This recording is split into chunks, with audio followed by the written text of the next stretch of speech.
Ayun. Okay, ready na. Hi, good afternoon guys. It's 4:30 PM. Tatapos ko lang maglaba. Gusto ko lang i-share sa inyo yung nangyari sa akin kahapon. Sa amin ng anak ko kahapon. Christmas Day kahapon. So,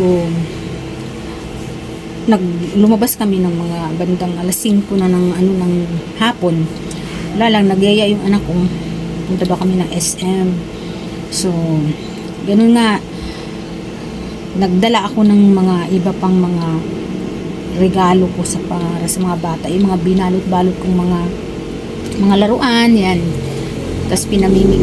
Yun ang bala ko pamigay nung Pasko. Sana yung mga may nangangaroling dito. Kaso, tuwing wala kami dito pag may nangangaroling, nagsisimba kasi kami ng alas 7:30. Usually yun ang yun ang oras ng mga nangangaroling, mga carolers diyan. Kasi tas binubuksan ko yung Christmas light, tas nagsisimba kami ng 7:30 ng anak ko. Hindi ko na ipamigay. Tapos sa araw naman wala namang nangangaroling kasi usually sa gabi.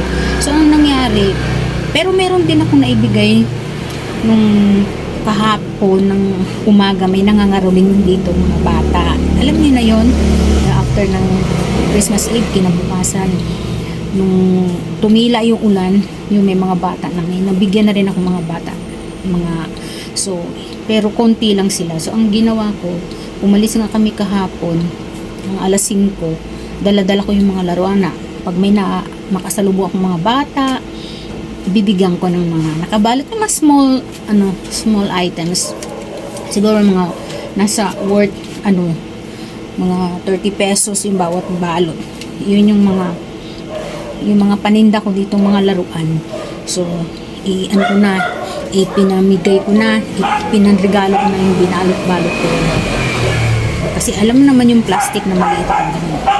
So every year, yun ang ginagawa ko lagi. Pag may bumibili doon sa tindahan ko, inaabutan ko yung mga bata. Tapos yung mga nanay, iba naman yung mga nanay. Pag nanay ang bumibili sa akin, it's either na cheese, mga binabalot ko yung cheese, kaya pansit, ganon. Yung nakapak ba, ganon. Kaya spaghetti, yung mga malilit na bahala na sila doon kung kulang yung sahog. Basta binabalot ko yung spaghetti. Hindi naman yung isang set ng spaghetti talaga. Basta isang noodles, mga ganun lang. Ganun ang mga pinamimigay ko. Pa-thank you sa mga customer ko. So nangyari nga, nung nag-aabang kami ng sasakyan, may batang karga-karga yung binigyan ko.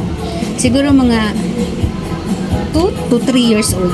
So tuwan-tuwa, dumaang sasakyan na nagpapatugtog. So inabot siya, ay may gift si ate sa iyo, ganun. Tuwan-tuwa naman. Sumakay kami ng jeep. Mayroon akong naabutan 2 bata din sa loob ng jeep. Tuwa din sila. So pinipili ko naman. Tapos yung nasakyan namin, hindi pala makakarating ng SM. So dito lang kasi ang nasakyan namin is Sandigan. Sandigan ba yun? So malayo pa sa SM kasi ang hirap sumakay talaga kahapon. So sinakyan namin Sandigan, tapos bumaba kami sa may Banaba, sa papuntang Batasan. Batasan. Ganun. So bumaba na kami dun, tapos may nakasalubong akong bata. Bigyan ko yung mga parang inutusan yatang bumili. 4 sila, 4 sila, binigyan ko. Natutuwa sila mga bata. Tapos pagdating dun sa kanto, may nakita kong batang isa lang. Medyo madilim yung nakaupo siya dun sa nakaupo siya. Hindi ko napansin. Siyempre mahina din yung mata ko. Binigyan ko ng laruan. So makabigay ko ng laruan, guys. Anong nangyari, guys? Dinumog ako, guys. Kasamahan pala nila. Hindi ko alam kasi nag-iisa lang siya. Wala siyang kasama. May mga tao banda-banda doon. Kasamahan. Hindi ko naman kasamahan. Siguro magkasama. Medyo madilim ng konti. Along the highway, daanan ng mga sasakyan. Inabutan ko ng laruan. Ito ko, dinumog ako ng mga badyaw. Ang dami nila, mga bata, may mga binatilyo. Pinalikutan ako. Sabi, ate, pahingi nung, ano yung sabi ko, hindi naman to pagkain, mga laruan lang to. Tapos, mayroong isang parang binatili, umiikot siya sa akin sa likod. Tapos, mabuti na lang, may dumating na daw ng lalaki. Ang sabi ko, wala na, ubos na, nasa inyo na lahat. Sige pa rin, parang gusto akong agawin yung bag ko. May mga dalaginding, may lumapit na pilit akong inaano, ate, pahingi po. Sabi ko, wala na. Sabi ko, nasa inyo na lahat to. Sabi nung dalawang lalaki na dumadaan, boy, tama na yan. Buti na lang may dalawang lalaking dumaan, kay kung wala, hindi alam nang gagawin ng anak ko. Sabi niya, mama, halika na. Parang ayaw akong paalisin. Pinalibutan nila ako kung hindi ko lang na nabidyoan eh. Wala nang time kasi natakot ako, guys. Dahil parang inaano ako, pero aware ako na baka dukutan ako. Ihawak ko yung bag, tapos ang ginawa ko, binigay ko na lang yung plastic. Sabi ko, wala na nga ang laman. Binigay ko na yung plastic na wala nang laman. Tapos umalis na ako. Tapos, yun, mabuti na lang may dumating dalawang lalaki. Ay, tama na yan. Bawal yan. Tama na yan. Gumanyan yung dalawang lalaki naglalakad. Doon sa mga badyo na mga parang binatilyo, may dalaginding pa, may medyo malaki pa sa akin. Tapos may lumapit pang nanay din na badyaw din. Buti nakaalis ako. Diyos ko, Lord. Diyos ko, ito ba yung Lord? Namigay nga ako ng laruan pero hindi ko akalain. Kasamahan pala nila yun, hindi ko alam. Hindi ako namimigay nung marami sila, pa isa-isa lang ako. Balawa, nag-iisa lang yung bata. Abutan kong gano'n, nadaanan ko, gano'n. Iyon, nag-iisa lang yung bata na yun. Kasamahan yata nila. Kasi dinumog ako, guys. Tapos naglakad. Sundan pa rin ako nung isang dalaginding. Kasi wala daw. Sabi ko, wala na nga, wala. Sabi ko, gano'n, wala na, nandun na, naibigay ko na sa inyo. No money, sabi ko. Walang pera. Sabi nung dalawang lalaki, nakasunod pa rin sa amin ha. Ay, mana yan? Wala na eh, pinipilit pa.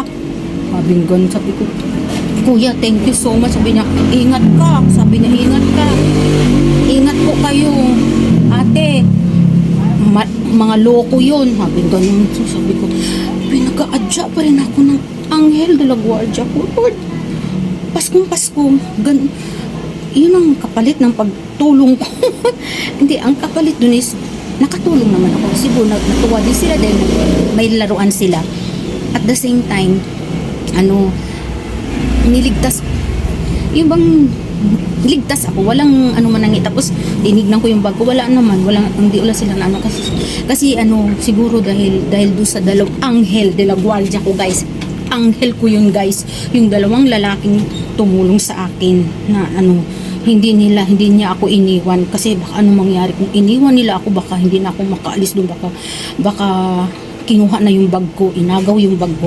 Kasi may alam akong gano'n na may mga badyaw na nakasakay na sa jeep, yung si Lolo na pilit na kinukuha nila yung attached case ba yung parang maliit na bag ng lalaki, siguro may lamang pera, yung pilit na inaagaw ng mga badyaw.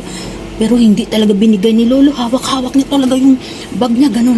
Hanggang sa nakita, napansin na ng mga tao. Yun, hindi na natuloy. Ewan ko kung ano na nangyari dun. So, gano'n. Pasalamat pa rin ako. At ligtas kami uwi. Salamat po, Lord. Yun lang, guys. Yun ang aking experience ko kahapon. Pasko, guys. So, pasalamat pa rin ako. Okay kami. Ayan. Yun lang, guys. Thank you so much sa pakikinig sa akin, guys. Thank you very much. Merry Christmas and Happy New Year po. New Year naman tayo ngayon. Iwasan ko na yung next time. Natuto din ako ng lesson, guys, na pero hindi ko kasi alam, guys, na badyaw pala yun, yung batang maliit. Nakaupo lang siya, guys, mag-isa na parang ewan ko kung anong ginagawa ng bata basta kasi medyo madilim. Ay, Diyos ko, Lord. Mag-anak pala nila yun. Natuto na ako na next time pipiliin ko na talaga yung aking lalo na't gabi, tapos kami lang ng anak ko. Yung anak ko natakot. Pahawak niya ako eh. Hinahawakan ako ng anak ko eh. Ay, Diyos ko. Thank you so much, guys. Yun lang aking aking maikikwento sa inyo. God bless.